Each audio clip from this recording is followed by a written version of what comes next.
If we do create a Middle Eastern coalition, that would probably be the best thing for everybody in the world. Who else is doing anything to stop this country from being bad or because eventually it's not a matter of if, it's a matter of when a country like Iran does something that just completely obliterates everything. Human nature is human nature. If you have the capacity and the ability to be the strongest, you're going to want to be ranked number one. And when there's a rising power that has the opportunity to usurp number one's position, they're going to do it. The same thing happens in the animal kingdom. The same thing happens with human beings and human nature. We have to, I believe, be very intentional about how we view the world, because given our circumstances, we would make different decisions if it was in our best interest. And everybody does that. The rest of the world is envious of America because the rest of the world, even at our worst, does not function and look like America. These are ideals that by default make a human being feel good and special. To own something, to invest in something that's yours, to work on merit and get yourself to another level. You can't do that by and large anywhere else except for America. In 50 or 60 years, the United States will no longer be the world superpower if we continue going down the path we're going down. Because if we don't see problems, then we're not looking actively for a solution. So what I mean by the old world dying is the kings and the queens and the monarchies and the traditions and the inbreeding and the bloods of succession and all of that. It's true. I mean, they did it. Bloods of succession, rights of succession, all of this crap is dead. It's dying. And what you're seeing is a meritocracy, techocracy is what you're seeing. And no one knows how to play that game except the United States. If gas prices keep going up and people's pocketbooks continue to get impacted, his approval rating is going to go down. Please do yourself a favor and do your family self a favor and go have conversations about politics, money, and religion and business at your dinner table tonight. Welcome to the Family Office, planning for the people who matter most. So 2 nice heaping cupfuls. So yeah, I have to make sure that as I mix it, because it's the kind I have is flavorless. And so, I just mix it in and, just keep mixing it, but I don't put ice in it. I pretty much like to take it to the head and just get it over with. So I'll put that with some magnesium powder. And then I'll take that with the vitamin D and then zinc. All at the same time. So creatine, magnesium, vitamin D, and zinc, so I can absorb it. So so that's what I do, man. And I don't drink on it long term like you do, man, and enjoy it. I just do it as a routine. I don't usually get to it until like 11 o'clock. Mm-hmm. Because my first thing I do now is I just do lemon water with Celtic sea salt, a little bit of pink salt, and I do lemon water, and I do that first in the morning. First thing in the morning when you wake up? Okay. First thing before I eat anything. But now, also at the same time, you wash your mouth out, you wash your mouth out at the beginning of the day before you brush your teeth or anything, just wash it out, But I don't use mouthwash anymore either.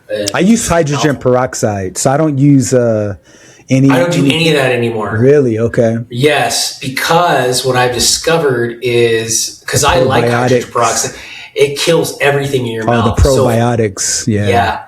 So what I have found is baking soda, like once or twice a month if you want to get them white. And then I use baking soda when I do laundry too. If you want the brightest, like this is the lamest thing to talk about, but if you want the brightest whites of your life, like whites, like towels, anything, put baking soda in there with it. If it's a bleach, bam, baby. That's old school, man. You sound like my mom.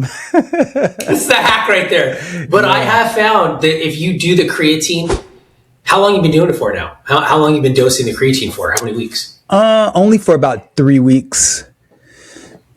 What is the biggest noticeable difference you have since you? I have two things specifically. One is My sleep feels better. I've been dreaming more, so meaning I've been getting REM sleep.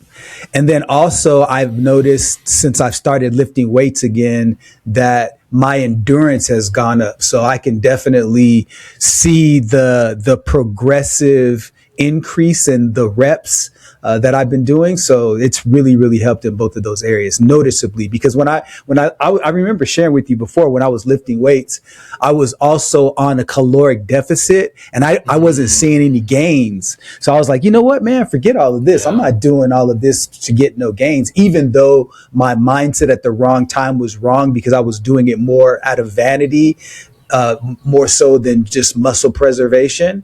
And so my mindset around it has also shifted as well. I find that anything you do when it's and I don't want to say you shouldn't be selfish or do stuff for yourself, but I find that anytime you get heavily involved in something and it's not for superficial yourself, reasons, if it's for superficial reasons only, it ends up becoming fleeting. And it ends up becoming unfulfilling, right? And you're like, what the hell is going on? But I don't know why more doctors don't tell their patients to take creatine. Like, creatine's been around for so long. It's so well studied. I've only been doing it now for 6 months. And I'm going to tell you, it's like finding like the fountain of youth. I've always had a good, decent, normal creatine level when I do labs.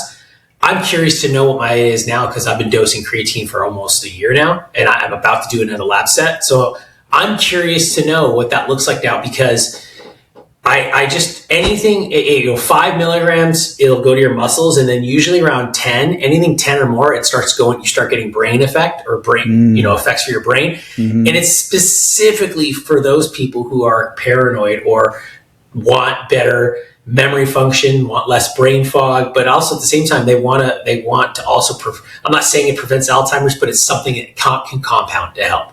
For any type of brain, because it fixes those brain connections. And they think that's why it makes muscle, muscle recovery and all that is so good with creatine, because it fixes the muscle brain connection. And that's really what degrades when you're talking about Alzheimer's and all kinds of other stuff like that.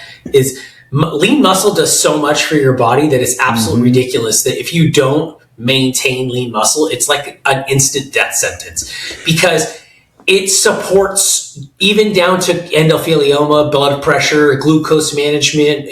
Everything has to do with muscle retention. That's an interesting point that you bring up, because if you look at, in my space, we always look at, because right now what happened in California is there's been an increased focus on dementia care and really being able to provide effective care for dementia patients, because there was a situation, I believe it was in California, where at a group home where a lady was staying, a guy who was 39 years old, he was playing music at first. And then for whatever reasons, people started getting friendly with him. And long story short, he makes his way into a woman's house that was there at the residence, and he raped her, man. I mean, and I know I'm not supposed to say that word here, but it was really, really disturbing that he would do something like that. And she had early onset dementia. So the point that I was trying to make is that statistically more women have it, and it makes sense if you think about the muscle mass connection, because of the fact that using muscle and growing muscle, they're the most energy hungry, part of your body. So if you have more of that, then more of your energy is being used effectively. So when you take in calories, your muscles can use more of that between your muscles and your brain. So that makes a lot of sense. And so I think just for everybody, unfortunately, a lot of times women believe that if they start lifting weights, automatically all of these muscles are going to appear. And it would be great if muscles could grow that easily, but it's very, very hard to grow muscle effectively. So, I think we all should do some type of muscle building activities, even if it's not lifting weights, but calisthenics is another way for people who don't want to lift weights, doing push-ups and pull-ups and different exercises to build muscle is so, so, so important. And as I get older and research more, I'm starting to learn that a lot more. I mean, we have so many things to talk about. And I don't want to go down this rabbit hole because I think it's been talked about so much, and we could go on and on about it and take so much time on it. But I almost feel like when you look at the area that we're in right now, when you look at the situations that we're in with just, fertility rates, birth rates, all of that stuff, that you have with men being infertile and all, and people being completely insulin resistant and fat and obese and out of shape and just all of the different things. I just can't help but wonder if, man, this is so scary. It just looks all by design. And I don't want to get into that with you today, Len, because we're not even talking about that. But seriously, look at it. Every single thing you look at in your life as a man or a woman is compromised. Your diet is compromised. So, for example, your food is compromised. Unless you're actually paying attention, right? Mm-hmm. Your food is compromised. Your medicine's compromised. Your clothes are compromised. Everything around you is compromised. You cannot get an organic pair of socks or underwear in Walmart. Mm-hmm. Yeah. I mean, it goes back to the common thing. It's extremely hard to find. Yes. And if you can't, it's extremely hard to find, right? That's right. It's extremely hard to find. And I think I touched on this, and I don't want to go much more into it because there's, I was in California. It's just so difficult. And it's like, when you look at all of that stuff, there's no wonder why you have uninterested, sexless, infertile men that are just consuming so much soy off of all this shit that has soy in it. Sorry, Len. It's so disgusting.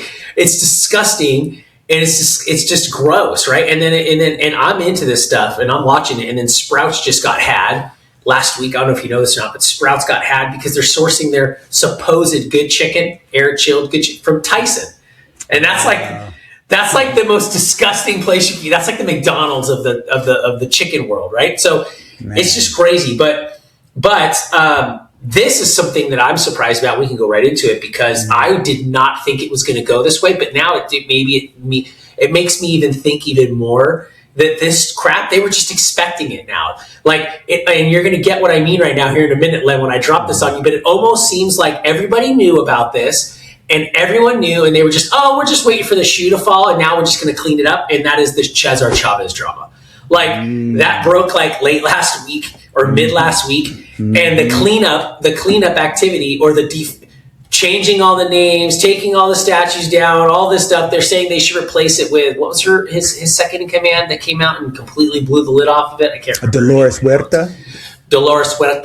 You got to see Dolores Huerta, right? You got to get that R word, man. You're still in California, area, man. You're in Houston. but you're still in California, so you got to get Texas. It better. Yeah, but mine's a little bit more like El Salvador and that kind of stuff, whereas yours is more Mexican, so you got more of that on there. It's a different okay, all right. The two non-Mexican people or Latin people.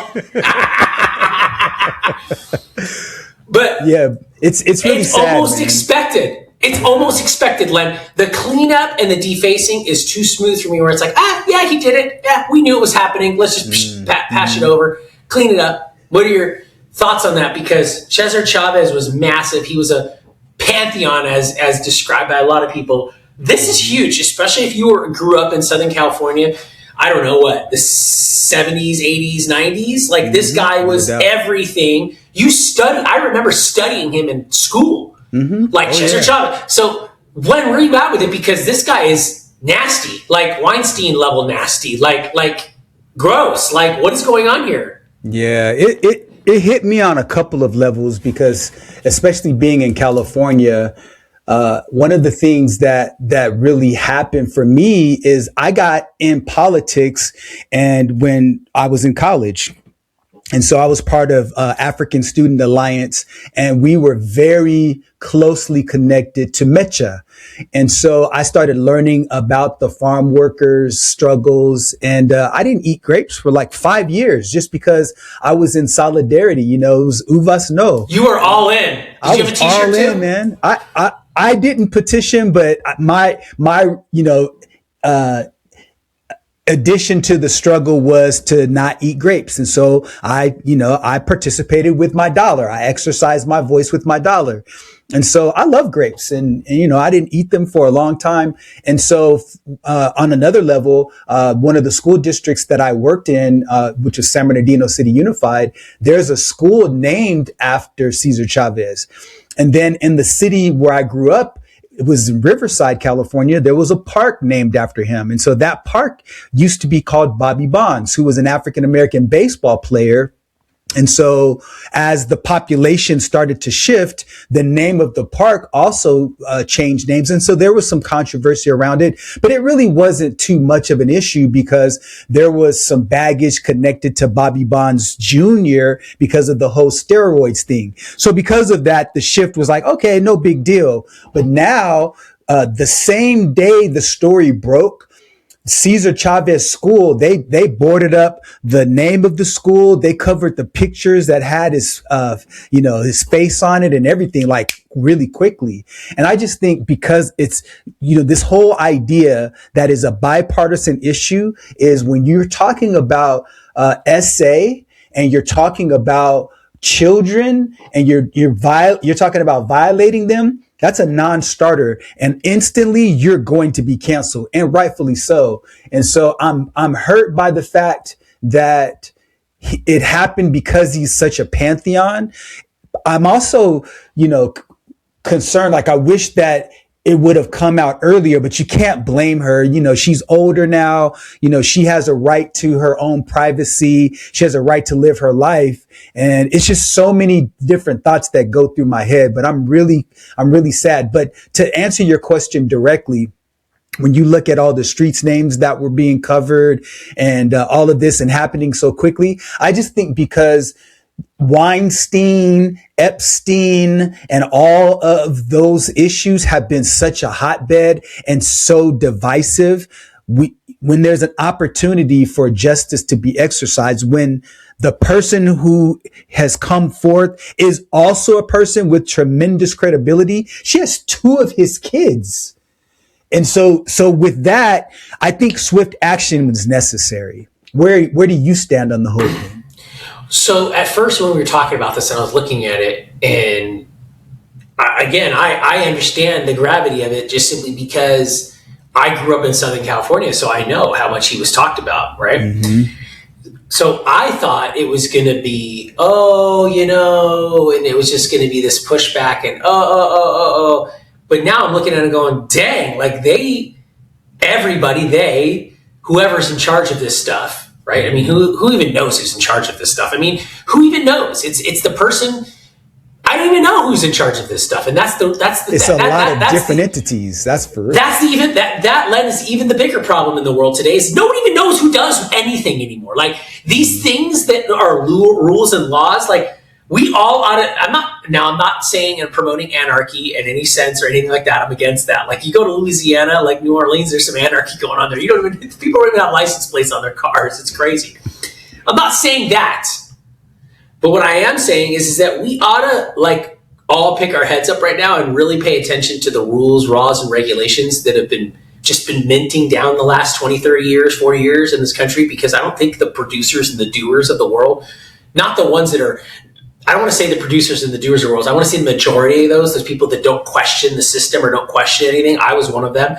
And you just kind of look and go, oh, yeah, just keep going. It's just the way it is. You just keep laying down production, right? You just keep laying down work because you're just wired that way. And then all of a sudden, and this is exactly why you see so many people disenfranchised today of the working class, and not just the working class. I'm talking about the $250,000, $500,000 working class people, the people that did everything they needed to do to get to that high epsilon, and now they're going down. We're getting screwed still. You really just got to look up and go, wait a minute, what is going on here? So I'm surprised because they did it so fast, Len. So that just leads me to believe that they knew it was coming. Really? They knew it was coming. They knew it was going to happen, so it's not a big deal. Why isn't it a big deal? Like, or is it, dude, let's change it out real fast so no one even knows that it happened, right? I have a theory about so it can go away fast. You know what I mean? Like, it's too fast. Okay, I have a theory about it. So I think what happened is because Cesar Chavez was a humble person that represented the labor class, and the person who brought it up has such a high degree of reverence and has been around and is so credible, and the fact that he's gone, I think all of those factors play a role. So, like, for example, to me, the question that you raise about why it happened so quickly for Cesar Chavez is the same question that I bet you and I both have about why justice isn't moving so swiftly on the people in power that are alive right now that are connected to the Epstein files, or the names that are there that are redacted. Yes.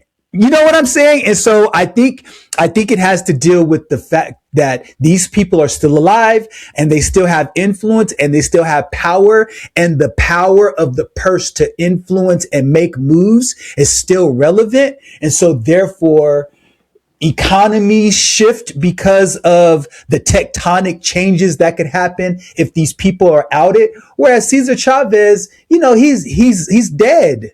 He's dead. So these tectonic shifts, there's no real meaningful change that's really going to happen, except for the fact that his reputation and his name is tarnished. But he's already gone. So given the timing then, if he was still alive, it would be dragged out. I think so because then he'd have to go to court and they'd have to prove it and all of that stuff. In this case, and I also think that, how Martha Stewart years ago was convicted and, she went to jail, and I'm not saying she was innocent, but she was definitely the poster child of the whole fraudulent activities that insider trading. Yeah. And so I think that in a sense, Cesar Chavez was kind of like the sacrificial lamb in the broader sense that, and of course, this is just conjecture on my part, that, is showing that, hey, we are taking action when somebody is known to be a person that perpetrates and victimizes young people. We're going to take action. So you can use him as the scapegoat. Just my theory. Yeah.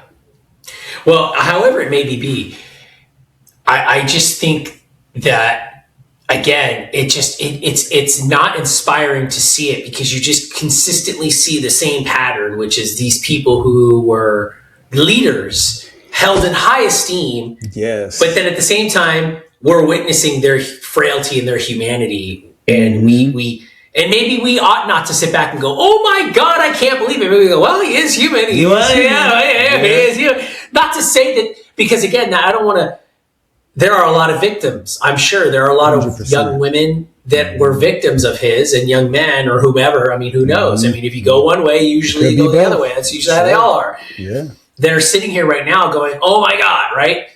And I don't want to desensitize that or try to say that, you don't deserve justice, because you do. You absolutely do. I mean, I'm not a victim of essaying or anything like that. But,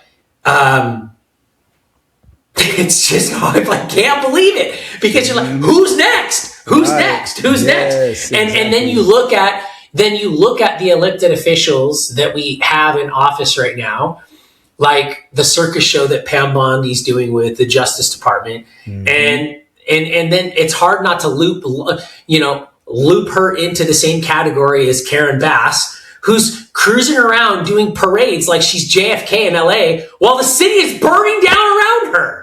And it's like, what the hell is going on? And Gavin Newsom is just explaining his way out of the hole that he put himself in with his hands. And Trump is trying to find the exit ramp for what's going on now with the Strait of Hormuz and gas prices. Like, I swear, I got gas and it went up 20 cents in like 2 days. Yeah. I've been taking my wife's car to the gas station. She filled up her car a week and a half ago. It was $62. Just yesterday, it was $82. Ooh, $20 a tank. I haven't gotten out of the 50s, the mid 50s to fill up yet, but I know I'm in Texas still. You're on your way there, bro. You're on your way. I don't know if I'm on my way there because, see, the thing is here's what frustrates me. Okay, so the Strait of Hormuz is jeopardized right now. Mm-hmm. And now you've got, which again further illustrates my point that I'd say happened. And now you've got Iran bombing neighboring countries, and now you've got infrastructure being attacked. But the Strait of Hormuz, I don't understand. And this again is the backwards thinking. It's just like NATO buying oil from our enemies, like Russia, right? Like they say they're enemies, but they're buying her. And then so Trump says, all right, cool, let's go start drilling off of the coast of California again, off of federal pumps, right? The things out there. And he says yes. And then all of a sudden, you have Newsom and all his guys say, it's illegal, you can't do that. And they're trying to block it. What is going on? Like, why would, so instead of, and here's the problem, instead of us pumping our own oil out of our own place, we're going to buy it from foreign countries. Mm-hmm. Why? So Strait of Hormuz being closed, creating oil pressure problems, midterms coming up, we're fighting with each other. What is happening here with that, Len? Like, why can't we just all get along with that? I don't understand. Why is it that, and why can't we just go bomb, just end it already? Just go put up a carrier, whatever. I understand you can't put a carrier in Strait of Hormuz, but what the hell is going on that we can't protect this little thing here? And why are we fighting with each other to reduce the problems that we have here domestically? We don't need anything out of that area. It should just be a glass pit at this point. We don't need anything there. Why are we so reliant on that? And we keep creating these relationships. California has enough oil off its coast to supply the whole country. What are we doing here? Why is this? I understand it's a problem for our allies. Like Japan is toast, China's toast. Mm-hmm. This is more problems for them than it is the U.S., but I'm curious, what's your thoughts on the Hormuz drama now? Your question has so many layers, so I'm going to try to be as succinct as possible. I might have to cut off my stream of thinking before I'm done. But anyway, okay, so when you look at the Strait of Hormuz, let's look at the war itself. So Israel has an existential threat from Iran. We've already discussed that. And so the United States has been making plays, I believe, to keep its supremacy on the world stage. And the only way to do that is to maintain its military might and its economic might. And so the first move in that equation was Venezuela. So we go into Venezuela, we take Maduro out, lickety split. It's easy. We put him in our jail here in New York. No resistance. Everything's good. We get access to that. Let me pause you on that. Sure. Let me pause you on that real quick. Okay. Why is it that happened so fast without any drama and oil prices didn't go down, but yet, and they didn't go down at all. And it's been 90 days almost now later, and they haven't gone down yet. And that thing, that thing hasn't been ramped up yet. We're not pumping thing out of the ground there, but yet this happens with our Hormuz and Iran. We don't even buy oil from Iran, but yet, and they're sanctioned the crap out of them. Yet that has caused this problem. Something doesn't seem right to me there, Len. I'm going to try to connect those dots. Perfect. I'm going to try to connect those dots. Because that's where I'm questioning it. I'm going to try to connect those dots. Okay, so Venezuela was the first shoe to drop from the perspective of the United States. Now, meanwhile, Israel is watching all of this happen. Now, again, this is just my speculation based on research, but I'm not saying this as a journalist. This is just me, Len Cooper, speculating. Okay, so I believe that the other U.S. presidents, so Bush, Obama, Biden, they recognized that getting in bed with Iran was a problem. And also Trump said it too when the other people were in office. But I think what happened, my belief, is that because Venezuela was so easy, I think Trump underestimated Iran.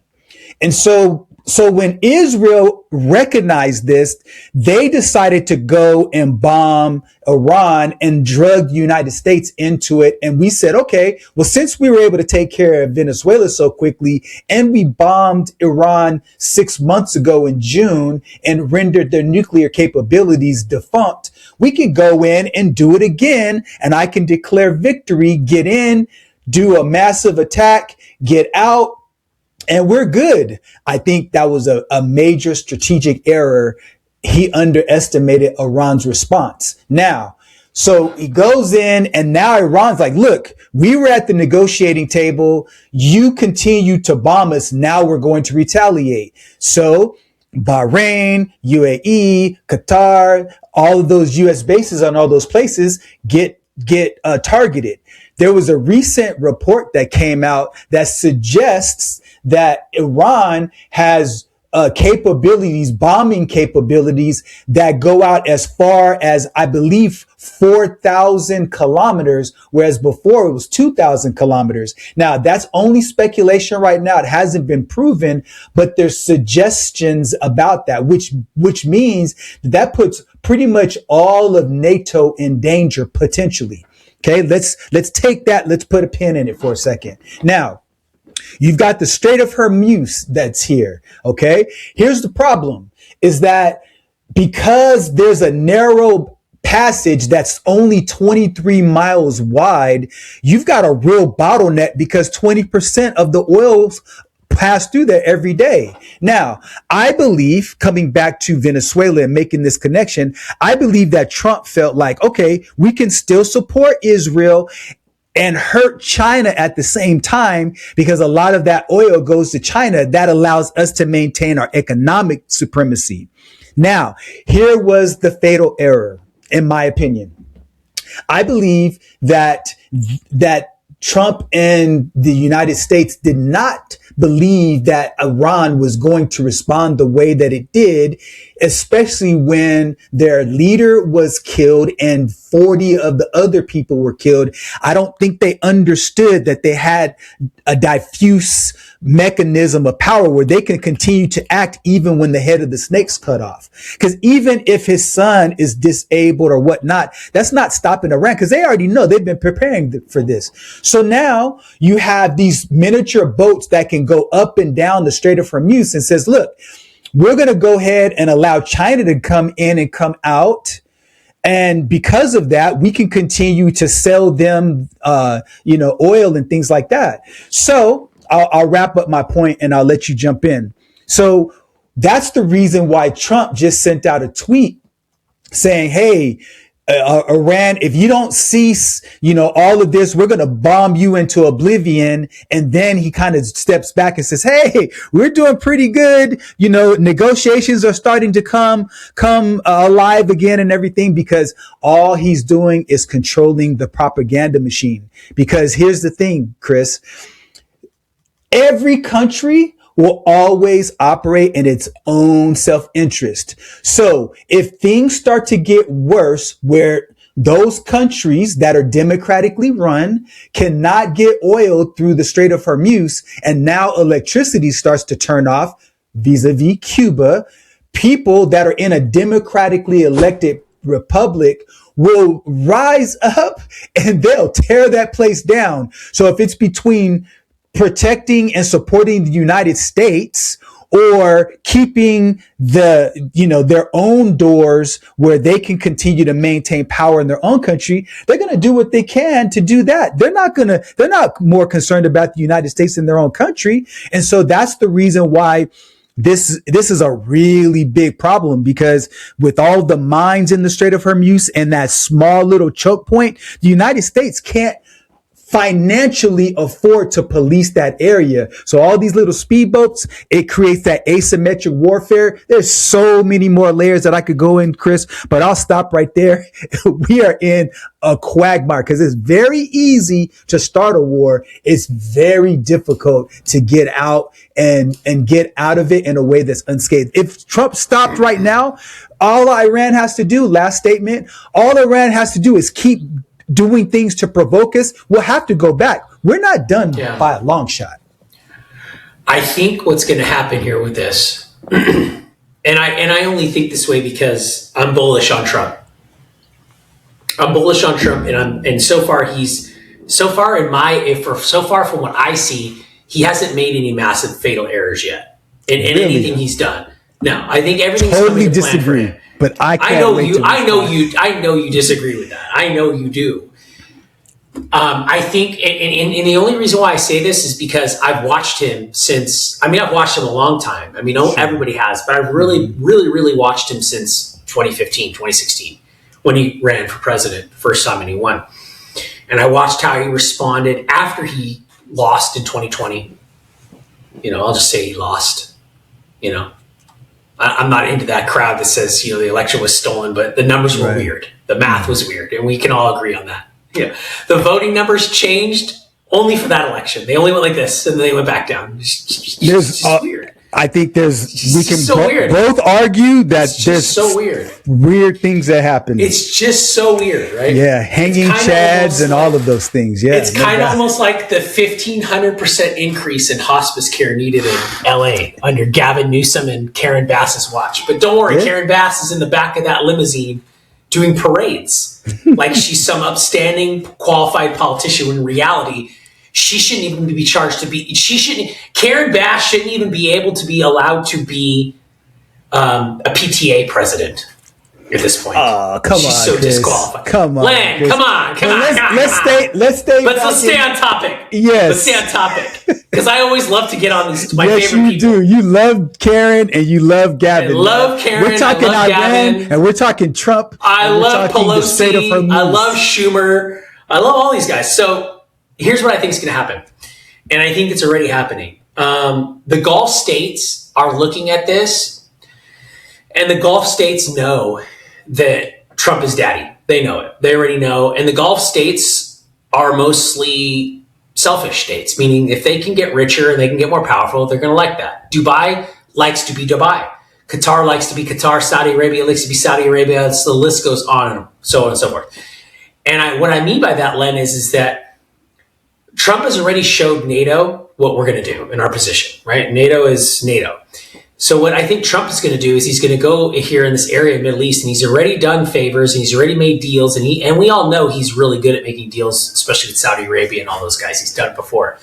I think what Trump's going to do here is Trump is going to establish or spearhead the establishment of that Middle Eastern coalition, and I think that coalition is going to build there, and the United States is not going to have to police, so to speak, or govern, so to speak, the Strait of Hormuz, because I think what those countries are going to do is say, it's time for us to step up, and it's time for us to protect our interests here. And I think what Trump is trying to do, because again, it's really an Israeli-led conflict, right? The Israeli-led conflict against Iran. But I think what we're trying to do is we're trying to provoke these other countries into creating a coalition against Iran, because in the reality, if you could create a coalition in that country, like a NATO-style coalition, I say style coalition because NATO is disgusting the way it is right now. It's just such a freaking cesspool. But anyways, a functioning NATO-style alliance where everyone's going, oh yeah, let's be at peace. Because at the end of the day, we want what? Free trade. No, we don't want really bad trade deficits. We want to have, peace, harmony, and we want to be able to live the way we want to live. And you guys want to live the way you want to live. And we don't want to mess with each other, but we want to trade and prosper with each other.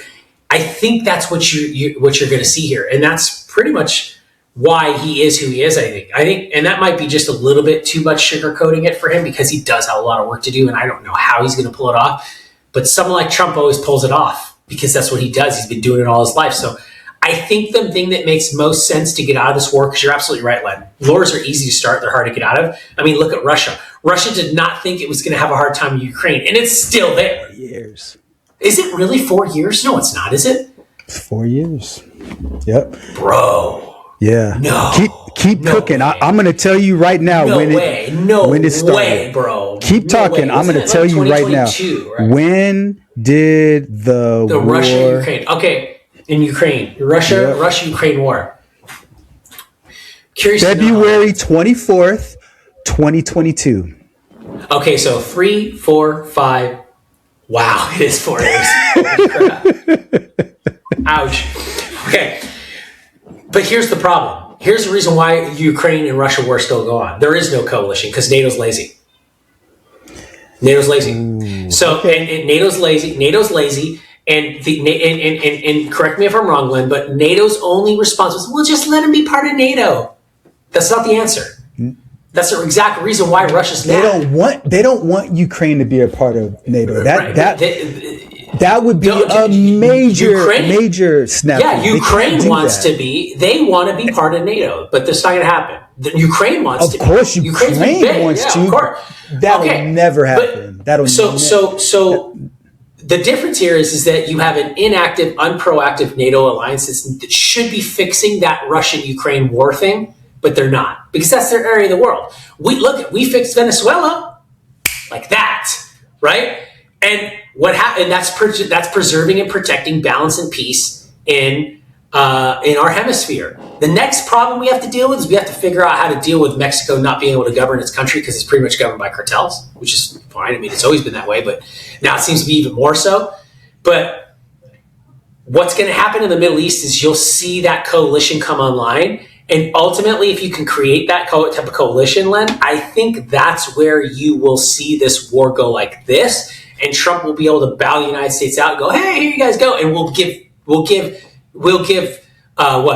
direction or we'll give them weapons. We'll sell them stuff because we're capitalists. We're going to sell them our cool shit. And we'll give them guidance. And that's what we ought to do. Because again, the world wants our morality, but they don't want us to be there all the time. Okay, that's what I think is going to happen. I have a very specific, pointed question for you, and try to answer it as succinctly as possible, because I really am curious as to how you're thinking about this. So you are, reportedly a Trump apologist. You believe in his strategy. OMG, you just called me a Trump apologist. Okay, that's too harsh. That is harsh. You're harsh with me today. I'm a Trump. I'm bullish on Trump. You're bullish on Trump. That's the word. That's the word. I apologize. You're right. I should not put words in your mouth. That was wrong. You are bullish on Trump. So here's my question. Based on your bullish perspective, I won't hold it against you. Okay, thanks. What do you think is his strategy, like succinctly, if you could jump into his mind, what do you succinctly believe is his strategy to both get in the war and exit the war? What do you think? I know you don't know, but what's your thoughts about it? Well, first of all, I don't think Trump really wanted to get into war with Iran. Okay. I don't really think conflict, whatever. I don't think he wanted anything to do with that. But I think what happened is Israel looked at what we did with Venezuela and they thought we could do the same thing. Okay. Right. But the problem is that Israel, is going to do what they want to do. And they want, I think what the issue is that Trump does not want to spread democracy like that. And he doesn't want to do regime shame, and Israel does. Okay. Israel is playing the neocon playbook, and Trump's not a neocon. Because the neocons are what helped get Trump out of office last time. Mm-hmm. Right? Because the neocons don't want him there. The Cheney coalitions, right? The Dick Cheney coalitions, those guys, they're still there, right? Lindsey Graham, he's there, right? Hey, mm-hmm. They want this to happen. They want us to go boots on the ground. They want Marines there. They want us to go in on this because they don't care, because Schumer and all these guys and Lindsey Graham, they know they're going to be in office when Trump's out. Mm-hmm. They know it. They know they are. They know this is what they are. So they want this because this helps them. It's just like the homeless problem in California. It's never going to go away because the politicians that run the homeless programs know that the more homeless people they have, the more money they can make, because that's the racket, right? So the solution, Trump didn't want to get into this. And now he's stuck because Trump's good friends with Bibi. And, I don't want to say that Israel's wagging the United States dog, so to speak, because I don't think it goes that deep.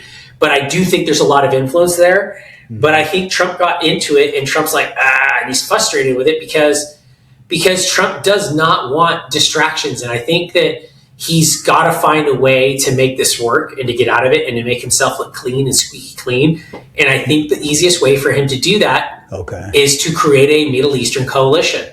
And I think that anyone agrees that if we do create a Middle Eastern coalition, that would probably be the best thing for everybody in the world. Mm-hmm. Because realistically, is Iran doing bad things? Yes. Yes, no doubt. Okay, so what other country is going to check Iran besides buying their crap and making them and empowering them to do more bad things? Because the responsible people in the room are who? Who are the responsible people in the room today? China, U.S., Japan, India, I think maybe. Who are they? Those are the biggest countries economically, right? Or Sure. have the, so who's the so realistically, Len, if you could boil it down, who's the most responsible people? China, Russia, US, Japan, right? India. India, okay. Why is no one doing anything about Iran being bad? And those people, besides the United States, are buying their stuff and giving them money. So, because again, who else is doing anything to stop this country from being bad or from spawn? Because eventually, it's not a matter of if, it's a matter of when a country like Iran does something that just completely obliterates everything. You know what I'm saying? Yeah. Like, so what? Who's stepping in? That's the problem. Because again, it's history repeating itself. No one stopped in when Germany was doing anything bad. No one stopped again the second time. Who stopped us, or who stepped in? The United States. Now that seems to be the issue consistently. Is that no one ever wants to step up and do anything about it, and now we have to. So I think that's kind of the challenge where we're at. Okay. I think the way I'm interpreting what you're saying is the same issue that NATO has. And it's also the same issue that a Middle Eastern coalition would have. Okay. Here's what I mean. If you look at Germany, what happened is Germany, after Hitler decided, you know what, we're going to take a more pacifist approach.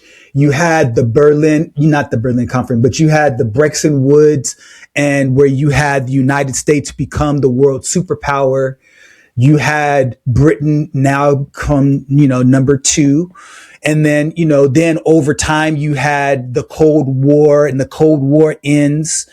And so there was a long period after World War II where there was a level of peace.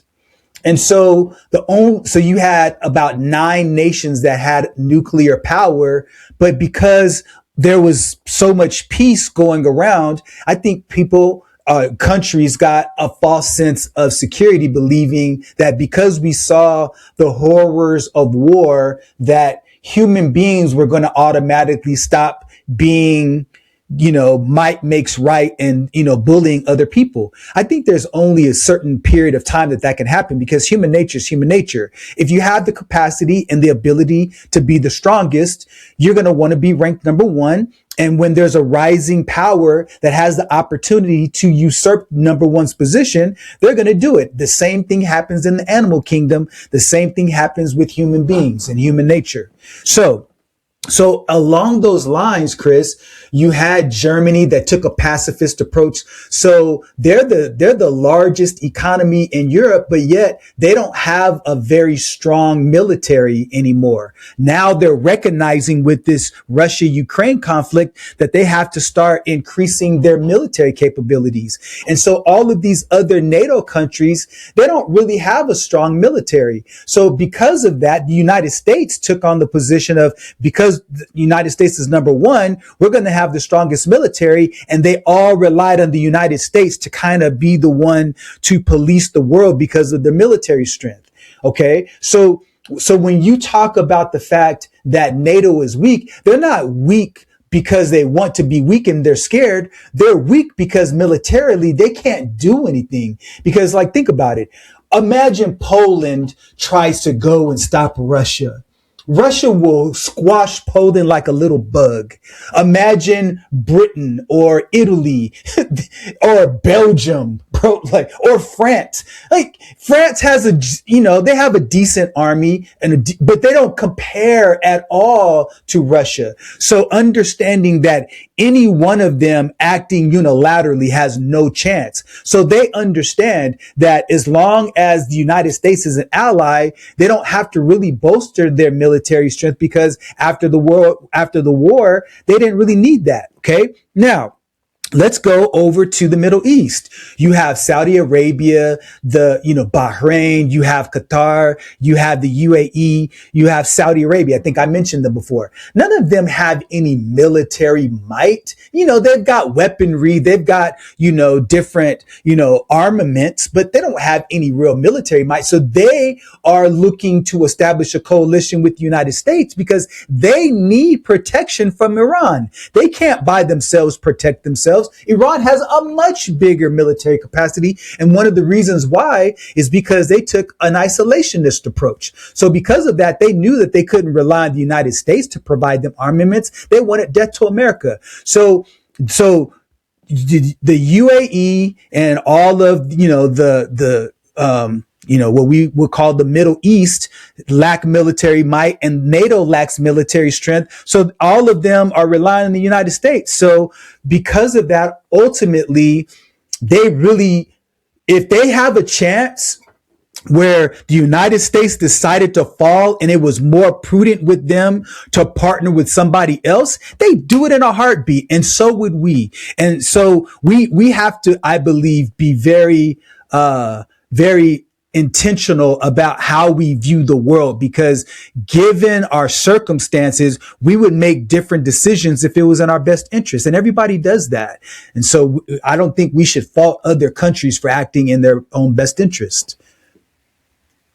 What's interesting to me, or the question I would ask then is that why did they not? Why did all these countries just decide? And you can't, and I have a hard time believing it's just, the United States gets our back. They'll get our back. So why didn't they stop investing in these things? They have the budgets to do it. Why didn't they start? Why didn't they keep investing in their army? Why didn't they keep investing in their defense infrastructure? Why didn't they do that? Why did they stop? Okay. Why did these Middle Eastern countries stop doing that? Why did these NATO countries stop doing it? And what's interesting to me, I have a very good answer for you, because I used to teach this stuff from my history class. And what's interesting for me that I observe and I watch before you give that answer is that go ahead. The countries that always consistently seem to matter economically and influentially wise, it always seems to culturally matter to them. Do you understand what I'm saying? I do understand what you're saying. So for example, Germany... And experience informs culture.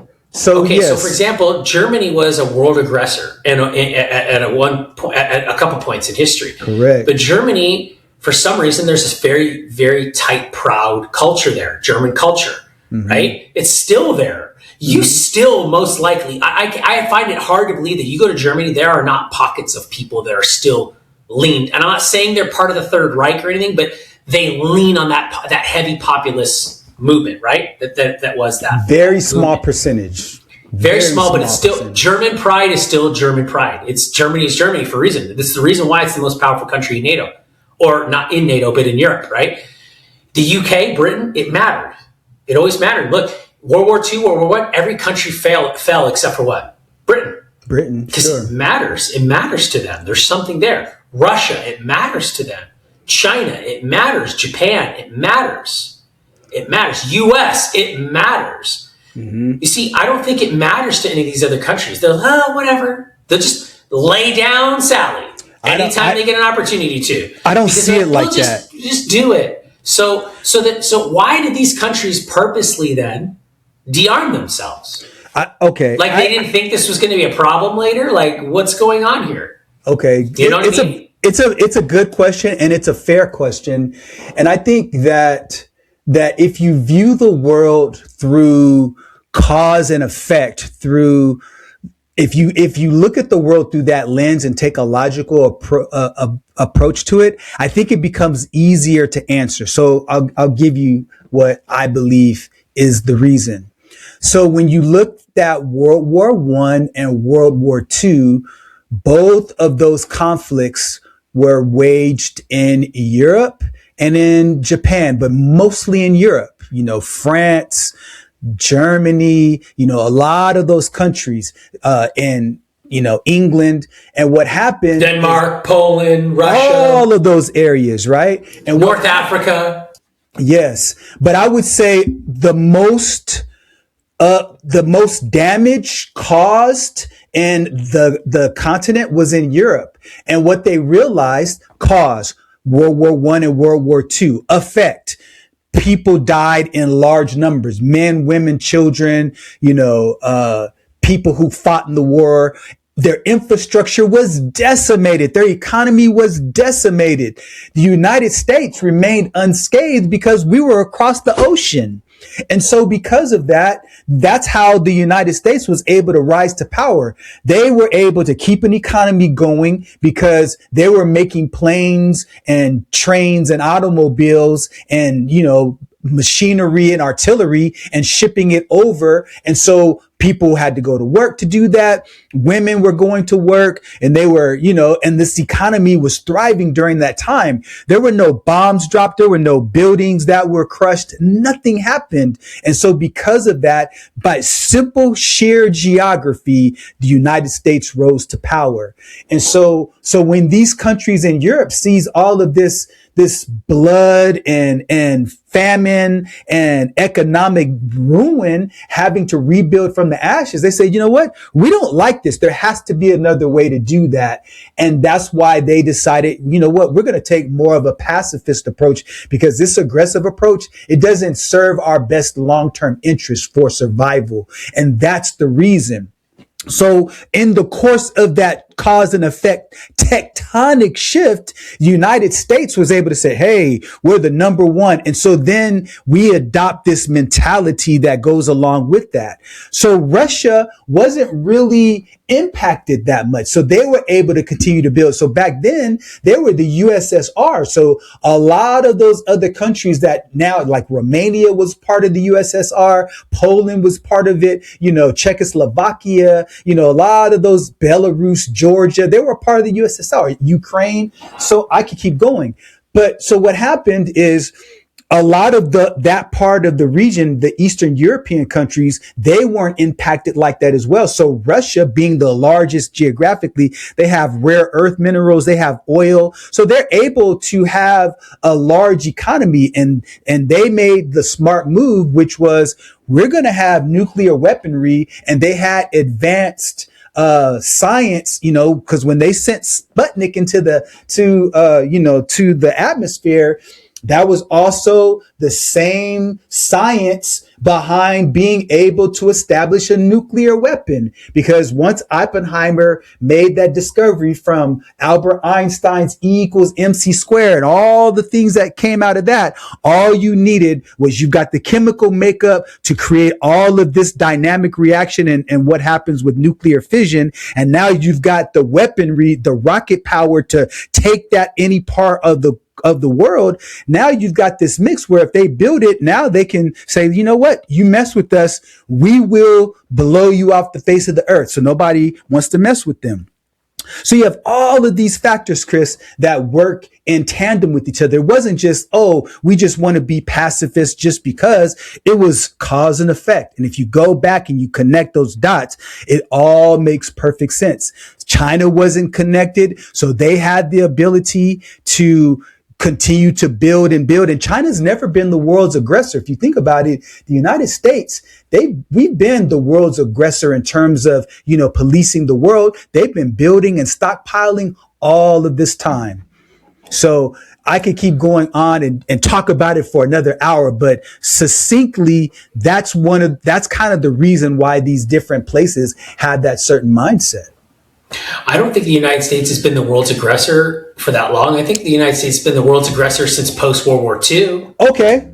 I would agree, but I'm saying, if you talk about the world's aggressor, there's only really been two, if you think about it. The world's aggressor is Great Britain. No, Great Britain. No, brother. How can you not say it? Great Britain imperialized the whole world. Who's the world's aggressor outside of Great Britain? I'm talking the biggest. Okay, I'm talking in modern times. I'm talking because, we could go back to Rome, and the Netherlands. Well, I'm saying modern day aggressors. Two. Who? Germany and the U.S. I'm talking more like militarily. I would say, Germany, okay, but that's different categories. I would say the world's modern day aggressors, because I would still put the UK in there, because Britain was imperializing the world. It still is. If you look through that lens, I would not argue that point. Like, so I'd say number 1 is Britain, number 2 is Germany, and number 3 is America. And I'd say America shouldn't even be on that list, because America was dragged into a lot of this crap. America didn't go and start a bunch of wars and conflicts with those are two different metrics, though, because like when you look at, if you put Britain into the equation, they're the world's aggressor. Like, depending upon how you define it and how far you go back, I would bigger than the Roman Empire.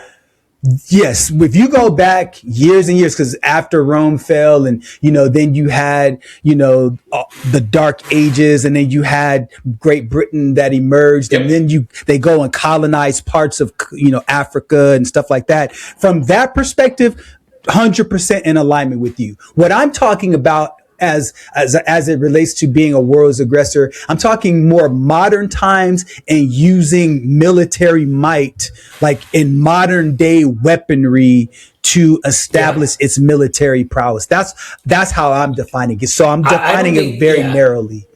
Yeah, I think the United States looks at it from a capitalistic standpoint, and I think Germany didn't look at it that way. I think Germany just wanted to conquer the world. The master race crap and all that stuff that was going on with that, and all that idea. Again, as we look at this and we lay it down on the map, it all comes down to cultural ideals and what those tribal ideals and cultural ideals want. I would agree do with not that. Want.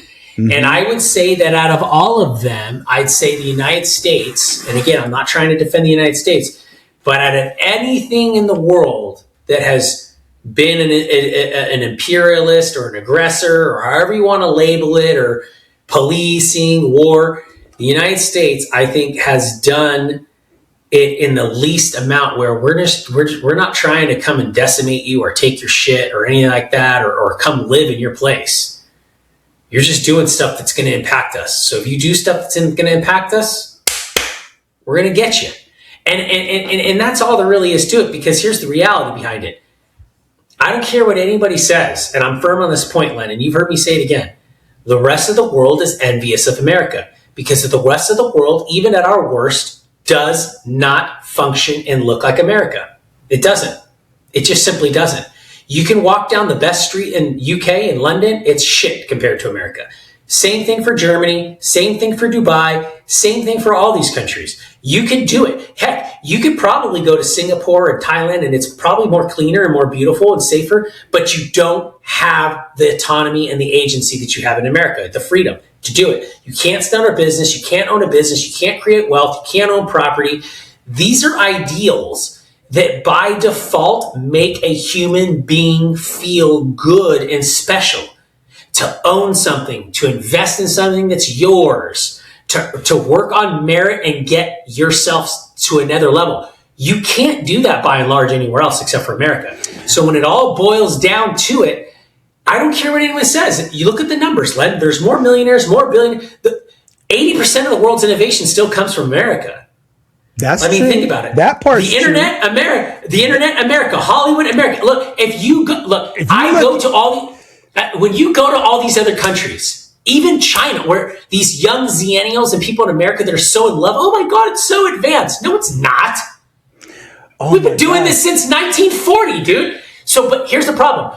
When you look at everything around the rest of the world, and I've traveled the world, I don't see anything I don't go, wow. I go, oh wow, they're just doing what we did in America. It's just newer. It's newer because they didn't have this stuff 100 years ago like we had. We had skyscrapers in America 100 years ago. They didn't have skyscrapers in China 100 years ago. They did in America. This is all true. This is true. So when you look at that and you go, oh my God, of course, the rest of the world's envious of America. It is what it is. So I believe, Chris, that let me say this. Make this assumption, and you tell me if. And before you say that, here's the only caveat, because there are people out here going, "That's not true, Chris." Yes, if you're worth $10 million or more, there are other places outside of America that are attractive to you because you have $10 million or more. Do it. And you can live in other places like an absolute king because you have money to throw around you. You can live like, who is it? Sergey or Bren lives in Russia again. One of the Google twins lives in Russia. Yeah. Mm-hmm. You know why he can live in Russia? Because he's a multi-billionaire. Sure. They love the fact that he's there. In fact, they probably throw, and this is just a joke, they probably throw 1,000 virgins at him in velvet ropes and red carpets. Just please stay here. Because they know he brings what with him? American ideals. Okay. Because he's the founder of Google. Okay. He's got money.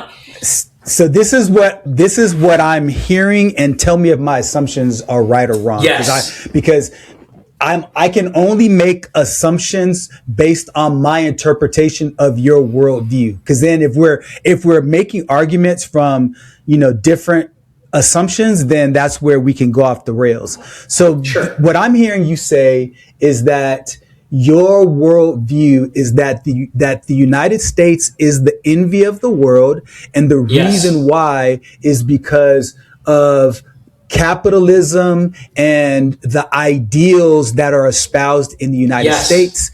And those ideals that have been espoused by the United States has been the envy of the world. And therefore, that's the reason why people from all around the world flock to come to the United States.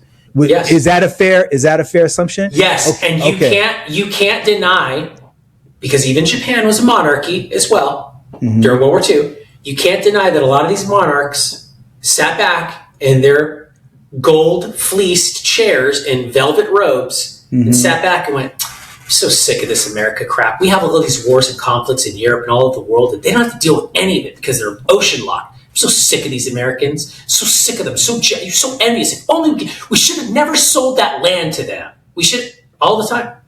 Okay. All the time. You can't tell me that thought process wasn't in the back of a monarch. And remember, Len, most of these countries in NATO are monarchies. Okay. Still.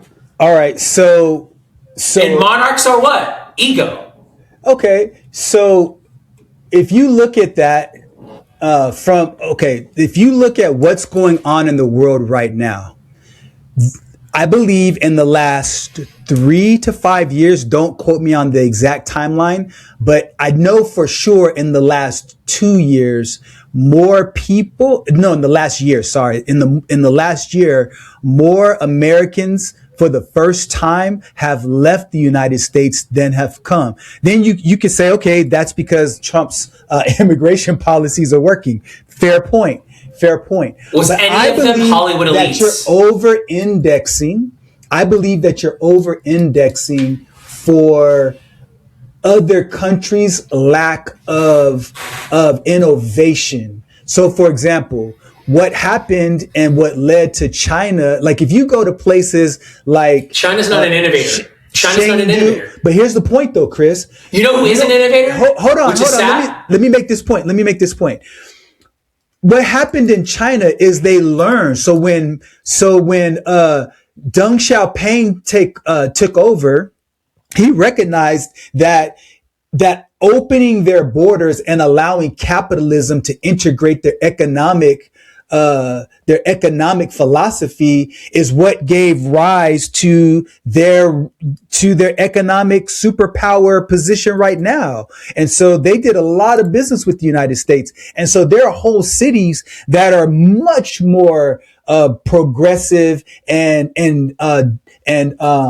digitally in a better digital position than the United States is right now. And so what you're saying about China is partially true if you take a look at the last 100 years. But if you take a look at the last 20 years, there's been way more progression and I shouldn't say innovation. There's been more innovation in the United States, but there's been more rapid progression in China. And that's one of the reasons why they're catching up. Because if that were the case, the United States, even if China rose 10 times as fast, if the United States, in order to continue to keep its same position over China, would have to rise at least 10 times as fast as well. And so that's just not the case. China is rising quicker than the United States. Now, For now. Okay, we can make some conjectures if that's for now, but right now that's the case. Now, I don't even think the numbers are real.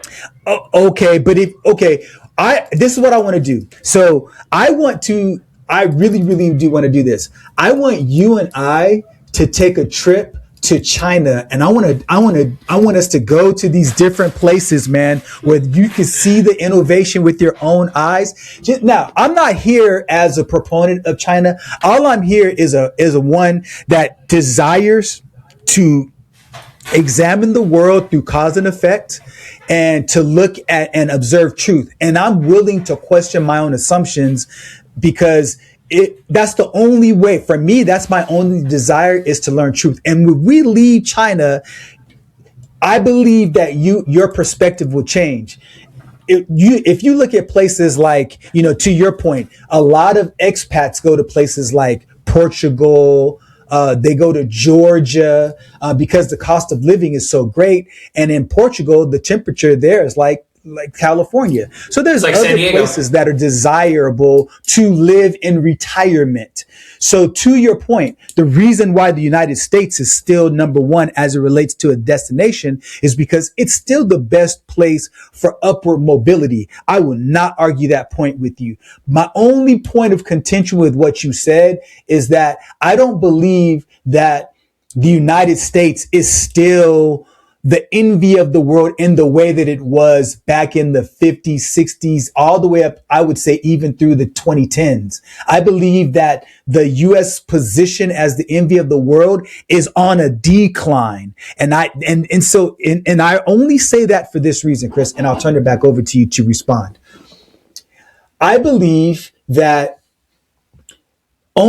people that are in positions of power and are arrogant in their power, when there's something that is starting to get off the rails, their arrogance will not allow them to see what's real. And my biggest concern in listening to what you're saying, Chris, is I believe that you believe that the United States is doing much better than it really is. My worldview on the United States is that we are in the latter stages of our prosperity, and that if we don't have a major breakthrough with AI technology, that the United States, because of our fiat currency, is doomed for failure. And it's just a matter of years to decades, not 50 or 60 years. In 50 or 60 years, the United States will no longer be the world superpower if we continue going down the path we're going down. And so I'd rather look at the United States economy more critically and suggest that there's concerns, as opposed to saying we're the apple of the world's eye. Everybody wants to be like us. Everybody wants to be here. And that's it. Because if we don't see problems, then we're not looking actively for a solution. And that, Len, I think in lies the problem that most people, I think, are, like you said, I would caution, the same way you would caution not to be optimistic or be romanced by it, I would caution you the same way in going, why do you count the most championship fighter out, the Mike Tyson of all fighters in the history of country building? The United States is the Mike Tyson. There is no one better at country building than the United States is. Nobody. We've done it. It's time and time again. We're the youngest on the block, and we're whooping everyone's ass still. And we have to whoop everyone's ass with our hands behind our back. Because Xi Jinping's been in power for 14 years. Can you imagine a mandate that a Donald Trump could do with 14 years? Can you imagine a thinker like that? And before everyone goes, oh, but Trump is Trump. Hello.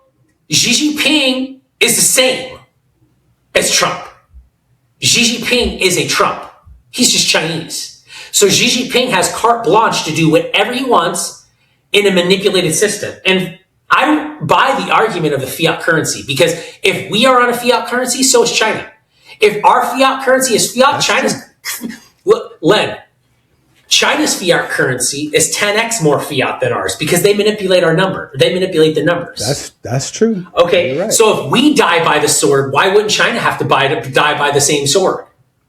They would. It's the same thing that happened between the pound and the dollar. It's the same thing. Of course. So again, I don't want to get started on the pound, dollar, eurozone, because that's more NATO manipulation against the United States and currency manipulation with the United States. And not only just their governments, there are some capitalistic players in there that do with Forex and trading currency exchange, and you make a lot of money there. Sure. The point I have here is this. China doesn't innovate. China steals. Since the beginning of time. We know this. China steals more IP than anyone in the world, right? And also China's stuff, most part, is like this. It's just marketing pieces. It's good and shiny, but then it breaks. We know this already. We do know this already. We know this. Maybe not certain things and all things, but we do most of it is. And but you know, like Coach comes from China, right? They just take part of it and they manufacture it in a different country. Coach what, bags? Coach bags, yeah, like Birkins, disgusting. Those. It's gross. Those things are like $20,000, and they're Louis Vuitton. They make their bags in China. Trash. You're buying a name. I know, but you're buying a name though. Len. 100%. You're not buying quality there. 100% agree with that. If you're going to buy a piece of stereo equipment, where do you buy it from today? Like high-end stereo equipment, where do you buy it from? U.S. Okay, but where's it most likely made? Oh, China, for sure. No, Japan. Oh, yeah, Samsung. Okay. No, Samsung's Korean. I'm talking like Denon, Marantz, Lennox. Okay. It's Japan. Okay, you're schooling me on that. It's Japan. It's Japan. Okay. If you want the most advanced semiconductors and circuitry, where's it made? Japan. Taiwan. Where are those from? Where are those technologies, those manufacturing processes, those innovations, where they come from? The U.S. No one says China. When anyone says, where did it come from? Everyone always says U.S. Why? Yeah. Because because here's the reason why. China will not, U.S., here's what's happening, Len. The old guard is finally dying. Most people thought that the old world died post-World War II. That was the beginning of the old world dying.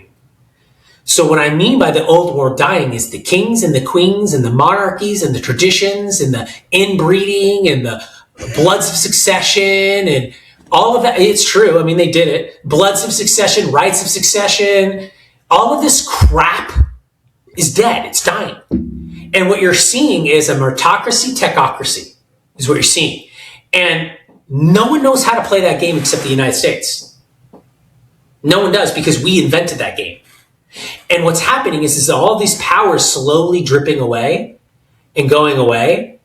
And we're going to lead that front, because what's going to happen is that you're right, Len, we probably won't use currency in the next 50 to 70 years. What you're wrong about is the U.S. not being the world's dominant superpower. What you are right about is that fiat currency will disappear. And who will innovate us out of it? The United States will. Because watch what happens in the next 18 to 24 months when the United States is doing double-digit GDP.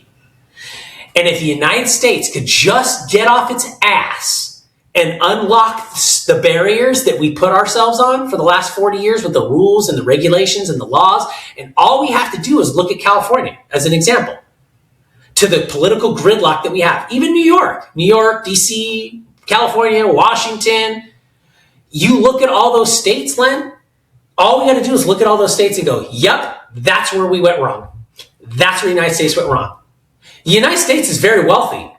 We've just allowed the rest of the world to siphon our wealth. We've allowed the rest of the world to enrich themselves, in the fraud in this country is baffling. And I'm after watching what Nick Shirley has done with the hospice care, Medicare fraud, voter fraud, you name it, all the levels of fraud in California, I am firm on my prediction to saying that the United States can recover $1 trillion out of California alone in fraud. $1 trillion alone can come from California. At least $250 billion. That number's already surpassed. Yeah. The California's in the hole $1 trillion of the debt, right? You have a governor that 4 years ago, we have a surplus. Where'd the money go?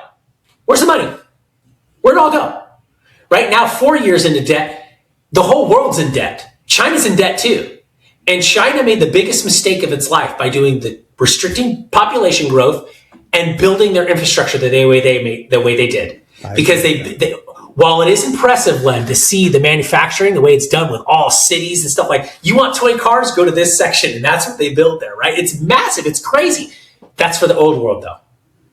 Because you and I are going to manufacture in our houses in the next 20 years. Mm-hmm. You've been saying you and I won't even go. You and I won't even go to the grocery store anymore. We won't.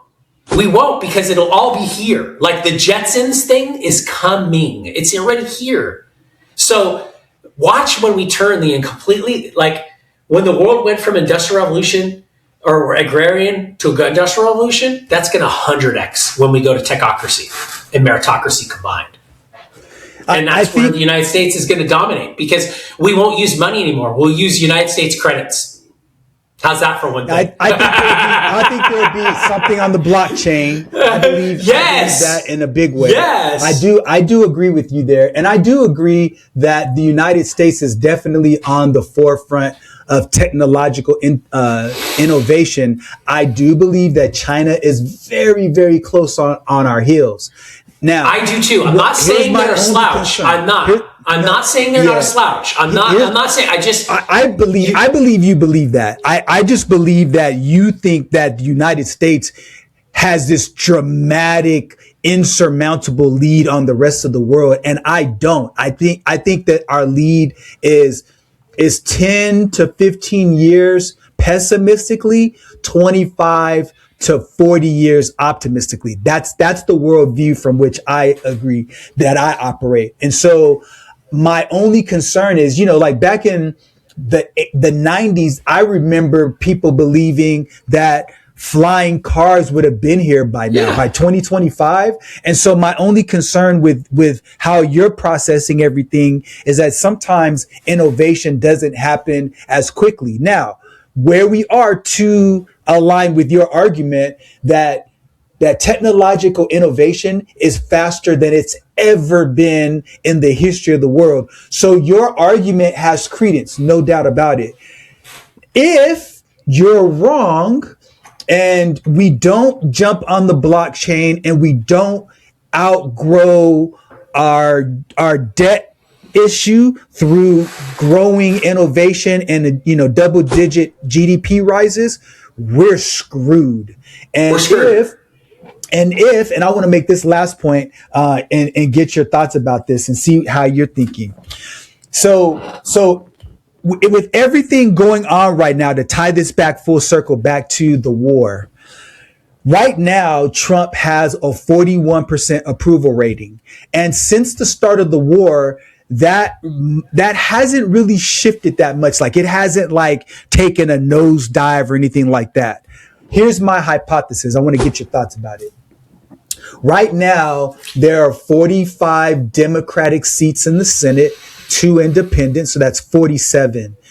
You need 67 seats to have 2/3 vote for Trump to be impeached. Now, he's already been impeached twice. If the Democrats take over or Republicans start to flip, I believe that the Democrats will move for him to be impeached again. Here's why.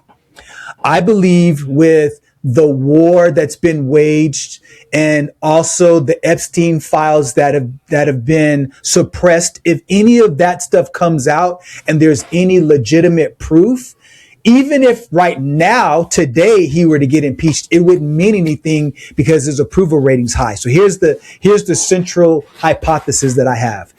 If you go back in history and you look at Nixon, once his approval rating got to below 25%, the Republicans and the Democrats turned on him because he was so unpopular that connecting to him meant political suicide for them. Right. So if 45 plus 2 is 47, if all there needs to be is 20 Republicans to flip, if this war continues to go, I believe more and more people are going to disapprove of Trump, and it'll become less politically feasible for the Republicans to continue to align with him. Do you believe that there is a chance if this war keeps going on, for him to have the possibility to be impeached and actually be kicked out of office? No, because I think if you impeach him, I think if you do that route again, he's going to get 100% approval rating. You think so? Okay, please explain. I think be succinct. I don't understand how you think that, but help me understand. Because even when Trump was being politically assassinated, character assassination, political assassination, life almost being threatened. I mean, this guy, let's take the name off the table. Has anyone been investigated, scrutinized, probed, fined, trials more than him? No. No. Has any president been more of the ideal dictator? Come on, dude. Dictator. Come on. Okay, when I say dictator. Okay, listen. I'm not saying that Trump is a dictator. That's not what I'm saying. Let me say it this way. I want to make sure that I'm being very clear with my words. He has used his presidential powers to try to expand them to the greatest extent that he possibly can. But I would say he's been more aggressive with it. So here's my concern. Here's my concern, and then I want to hear what you have to say. My concern is that if I'm a Republican in the Senate and because the only way that he will be impeached is not based on how the Senate views him, it's how the population views him. And what I'm saying is that if gas prices keep going up and people's pocketbooks continue to get impacted, his approval rating is going to go down. Presidents get impeached for two reasons. They get impeached or they get unelected because of a failing economy, and they get unelected because of some type of scandal. Right. Yes. And so if the economy keeps going down and wars make that happen, I don't see any other outcome because I don't know if he can get out. Yeah, but the numbers look great. Volatility index looks great. The Vanguard's up. The market's up. Now, everything is up. I'm saying everything is up.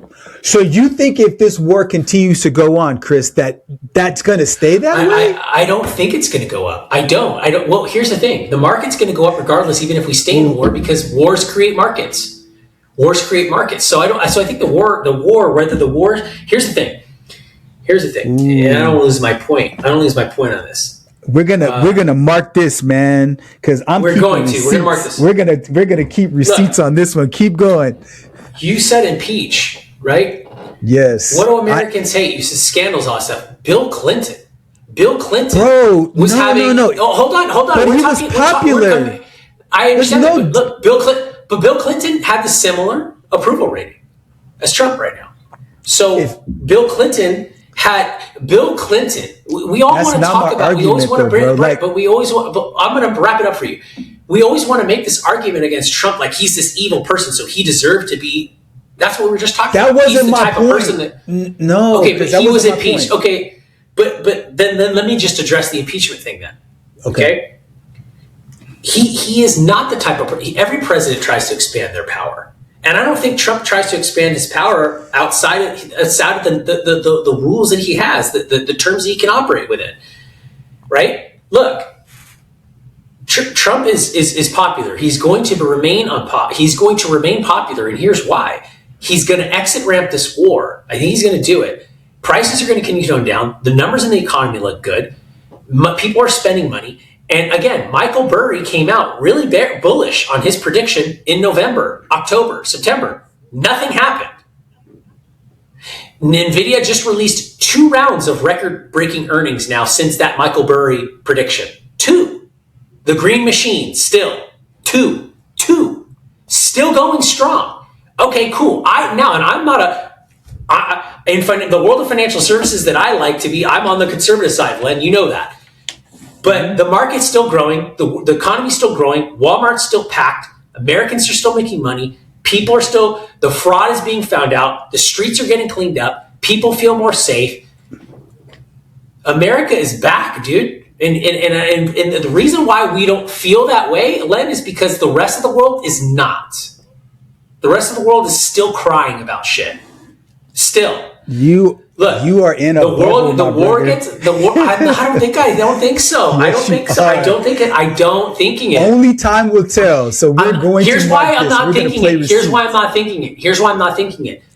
Okay. Because the United States has been locked up and suppressed since Trump got into office the first time. Because he really couldn't even get anything accomplished his first term. Biden comes in and locks it down. COVID comes in and locks it down.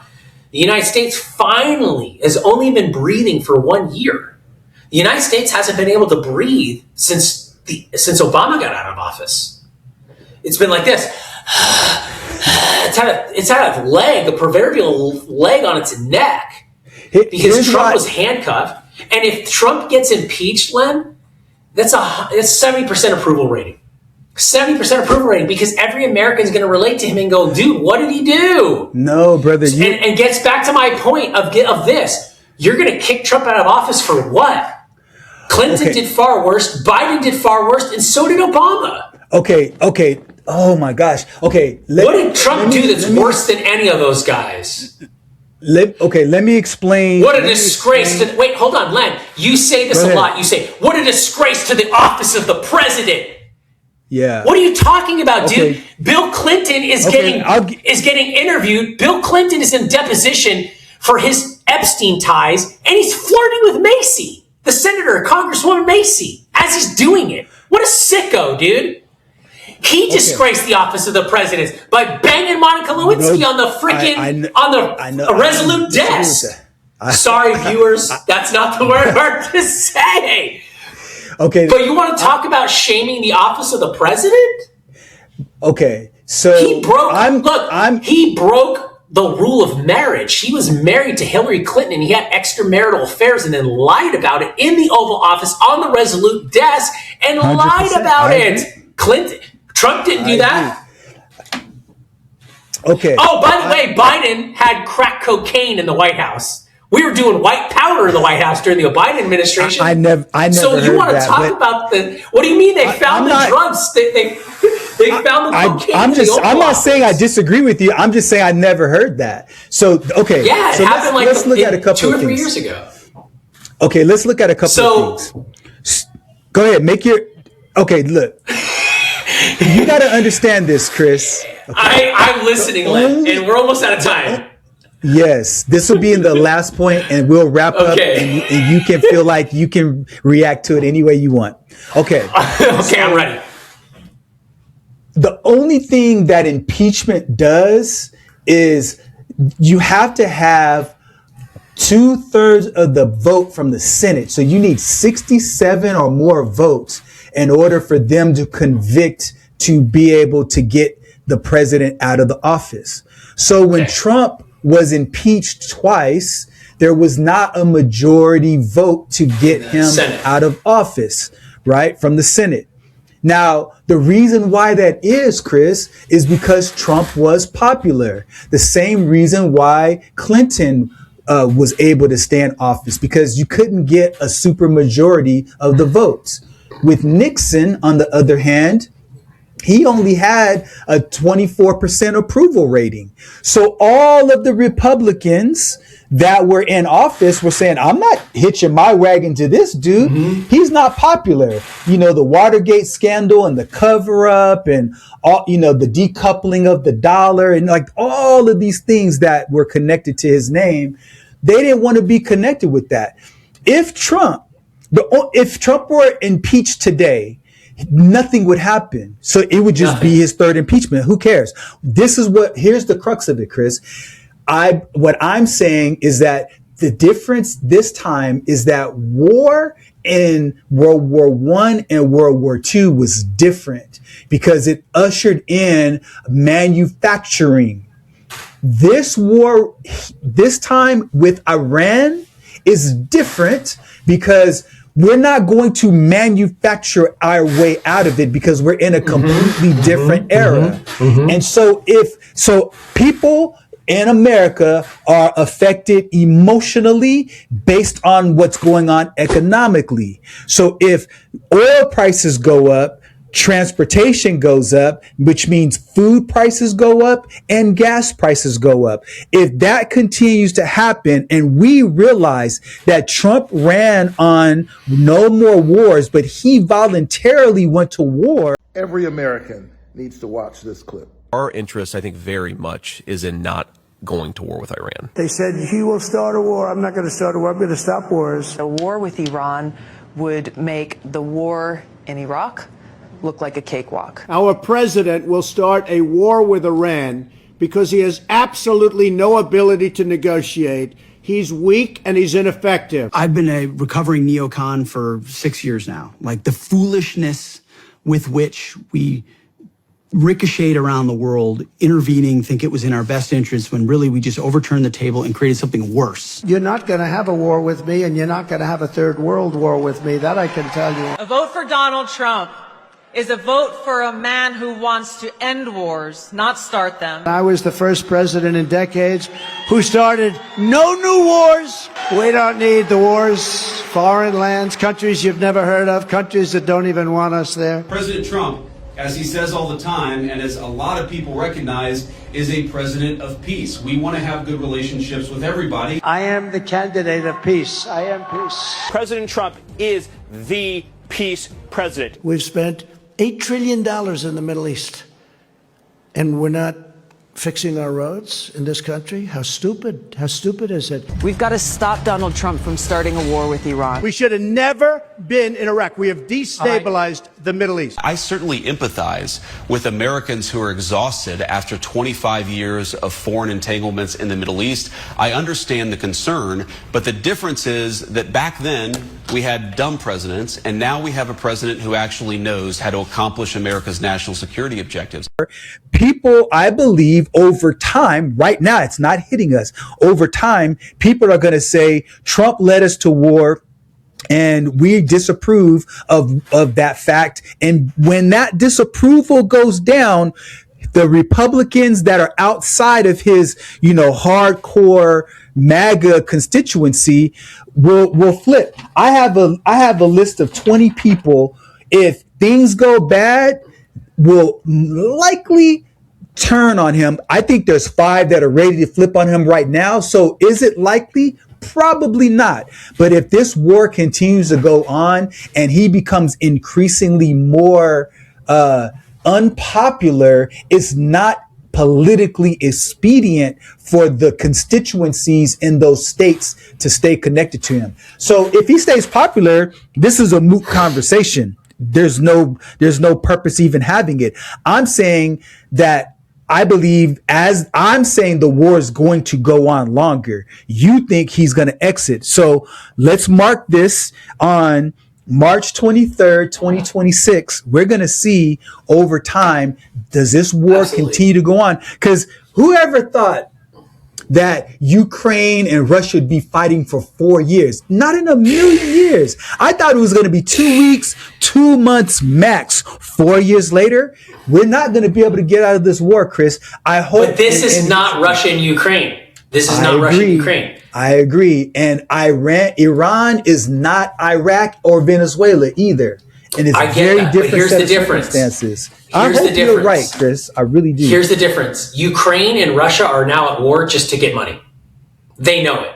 They're not there to take each other out. They're there just to make money. There's nothing. Okay, that's a fair argument. There's nothing Russia with Iran gets for us money based on this war too. Yeah, exactly. Because they're going to be doing a lot. So here in reality here, and you already saw that Russia wants to open trade with the United States again, which pretty much cripples China because now they lost that trade and Ukraine. So and Ukraine. So again, whether or not, I don't think the war is going to continue because I think it's going to. How long do you think it's going to last? Tell me your prediction. I don't think it's going to last more than 90 days. And we're what? Really? 3 weeks in? 90 days more or 90 days total? Because let's just say March 1st it started because it was February 28th. I think we got another 60 to 90 days until it's done, until it de-escalates. Really? Okay. Yes. All right. It might. I think, and when it does, it's going to be like this, like that. Really? It's going to be like this. Okay. Yeah. And what you'll see Trump masterfully play out what he's playing out because I still think it's part of his plan. And even if the war did go on, the conflict, right. whatever it is, he still wouldn't go below 30%. He still wouldn't go below 30%. And if anyone dares to go against him and impeach him right now, even if, let's say, fast forward, the war did go on, they're not. It's going to be a reverse effect for him. It's going to be reversed, meaning it's going to help him, just like it did all the other times. The problem with the office of the presidency is that you get too much exposure, right? Because what we really ought to be doing is looking at Congress people and senators that you're talking about trying to impeach him. The reason why they would impeach him is because they don't want attention on them. Because since AOC has gotten elected, her district is worse. It's worse. Since Karen Bass has been elected a mayor, LA is worse. Since California elected Gavin Newsom, it's worse. You know what's crazy though? Since Texas nominated and voted in Abbott, it's better. Since Florida voted in DeSantis, it's better. Since Virginia, or what was it, West Virginia, or whoever, voted in Youngkin, Pennsylvania voted in Youngkin, who was Youngkin? Youngkin is another Republican governor in one of those states over there. Better. State's better. Look, as soon as Hochul leaves New York, the state will be better. What's sad about New York is most of the state is Republican or right-leaning. It's just Manhattan. It's just New York City, right? It's the five. That's the problem. Yeah, that's the sad part. When you consistently look at the cheapest states, most economically powerful states, surpluses, they're all Republican governors. When you and I know that we love to spin the data. That's correlation, but not causation. Hold on. But go ahead. Hold on. We love to spin the data. Oh, red states have these big problems in democratically run big cities. And that's where we always see it. When you look at all the major metro cities, they're all broke and they're all a disaster, except for the ones that are run by conservative people that are what? Center, right, fiscally responsible. But the problem is you have these people that think that they can just keep spending the people's money. And that's the reality. See, if I was in California, I'd be pissed more than in the rest of the country. Actually, the whole country should be pissed because federal tax dollars go to California for all the bullshit happening there. So everyone's paying for this. So we should be mad at other politicians and we should be impeaching other politicians, not Trump. Trump's done far less, Len, than all these. Like, I don't know why people don't have the fervor against Trump like they do against Gavin Newsom. This guy's a criminal. Gavin Newsom's a criminal. You know that, right? You know Gavin Newsom's a criminal. You know he's a criminal, right? Okay, so here I think here's where we differ in our perspectives because what has Trump done that's so bad that Gavin Newsom hasn't done that's not worse? Okay, because he might be running as the next president. That's a perfect segue into my analysis between we're just going to go long today and my worldview. Okay, let's wrap up. To me, war and the end, when war leads to people dying, is different than fraud and people leading to being okay. broke. Both are bad, and both are impeachable. But I think in terms of their severity, you can't compare the two. That's my worldview, and so I don't know, because like I'm not here to suggest that Gavin Newsom is a good governor and that California is fiscally irresponsible. I'm not, you've never heard me saying that California is a bastion of fiscal. I agree. I just want to know where's the outrage for everyone that doesn't like all the things that. And I get you. Look, the reason why there's so much outrage against Trump is like, for example, when the previous FBI director just passed away. He was a war veteran, a war hero. Mueller. And he said he's dead, and I'm glad. Like, who does that? Like, I agree with his personal attacks. I agree with his personal attacks on Mueller. I do. Yeah, I don't agree with gossiping about people, and I don't like talking to people, and I don't agree about saying no ill of dead men or of any man. But Robert Mueller, he had it coming from whatever Trump wants to say about it, because Robert Mueller put the whole Trump family through hell. He knew it was wrong. Look, Robert Mueller had Robert Mueller. I'm just answering your question. Your question was, why does Trump attract all of this ire? But Gavin Newsom does the same stuff. But it's not the same, dude. You can't compare a governor and a president. That's what I'm but saying. he wants to be a president. He wants. And to if be he becomes president, he'll catch it too. Tell me this, Len. You didn't have a problem. See, this is the reason why so many people don't like Trump, because Trump acts the way all these other politicians and leaders act in secrecy. He just does it in public. And that's why I respect it, because Len, you don't have a problem with a governor of the largest state in the country that's robbing the whole country. Those are false equivalences, Chris. I don't disagree with that. You don't have a problem with him getting it potentially. This is why it's so dangerous, though, because no one gives him ire. He's just allowed to go do what he wants to do. He's a governor. That's different. Right, but here's the thing, though. He's a governor, a duly elected governor of the largest economy in the country, talking bad about the country and the United States. And then furthermore, sitting in a group of African-American men and women and saying, I'm dumb and just like you, and I can't read just like you. No, where the hell's the ire for that? But see, where's the ire for that, though, Len? Where's the ire for that? Why is he not draw ire for that? You are making. I'm not disagreeing. He should be impeached for that. He should be impeached for that. I'm not disagreeing with points in your argument. What I'm saying is that you're presenting the argument as though they're equivalent. And I'm saying those are false equivalent arguments. Trump is a president. Declaring war and people dying is different than a governor allowing fraud and abuse to happen, where he should make better decisions. And so I disagree with the actions of both. And what I'm saying to you, Chris, is just like with Arnold Schwarzenegger. People loved Arnold Schwarzenegger. When he became a governor, people didn't like him as much. Why? Because politicians are going to get more scrutiny. Understandably. So what I'm saying is that when the office of the president is there on public display, and every single thing they say and do and don't say and don't do is under a microscope, they're going to catch much more scrutiny. And so what I'm saying is that what Trump does is the things that he says and does. I understand why you say, you respect because, he says what people think and things like that.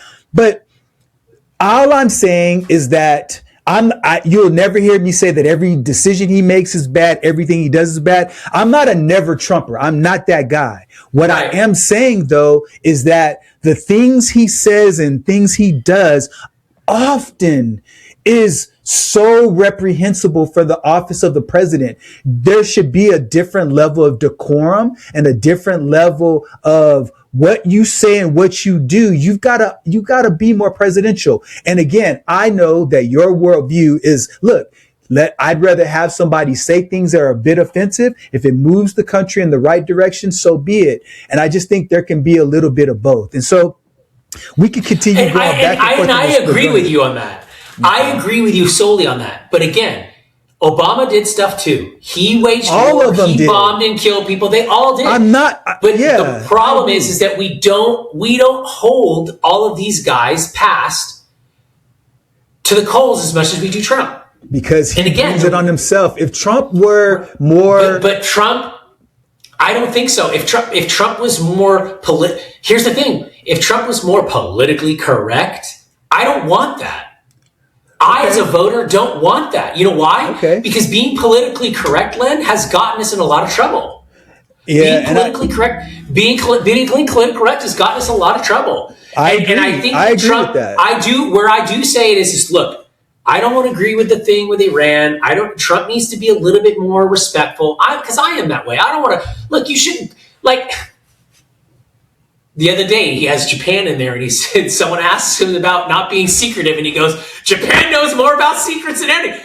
I thought it was hilarious. Now, it isn't hilarious, but it is hilarious.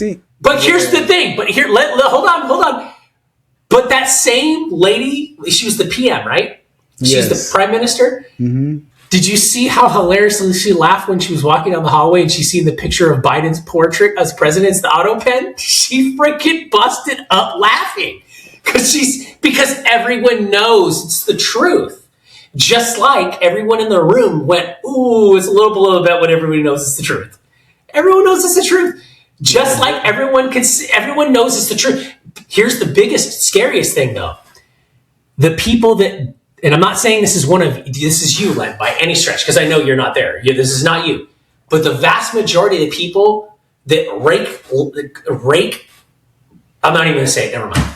It is what it is. We all know it was the truth. It shouldn't have been said. I don't want to go down that hole with the Holocaust and all this other stuff and just, it'll start a whole new ball of wax. What I can say, Len, this has been a very engaging conversation. I'm excited. This is awesome. So again, Len, I'll throw it over to you to close out, but very good dialogue today. I'm very excited because I think, again, this is exactly what you should have discourse and conversation, because again, it's over with now. The emotion's gone from me. I'm going to go, we're going to go brainstorm about something.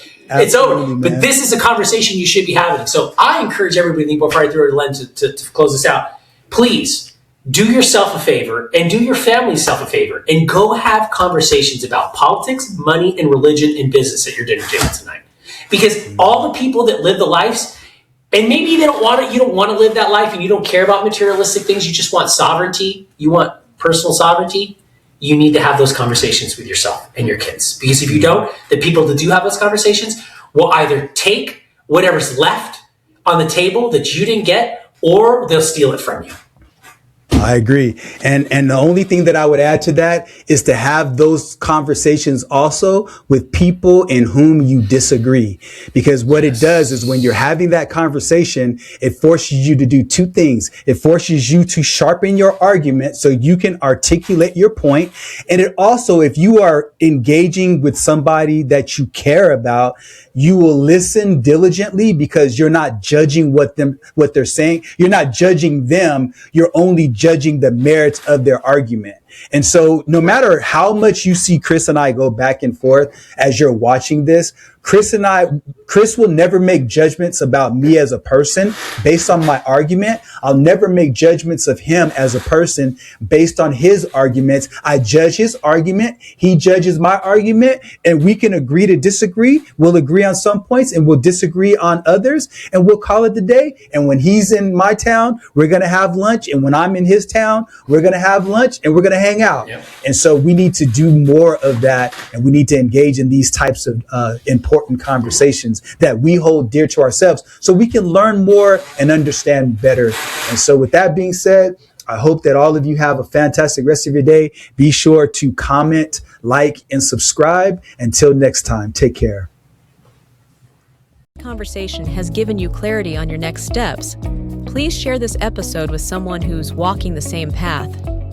Don't forget to like and subscribe so you won't miss future episodes. And remember, planning ahead isn't just prudent, it's an act of care. Thanks for joining us, and we'll see you next time on The Family Office.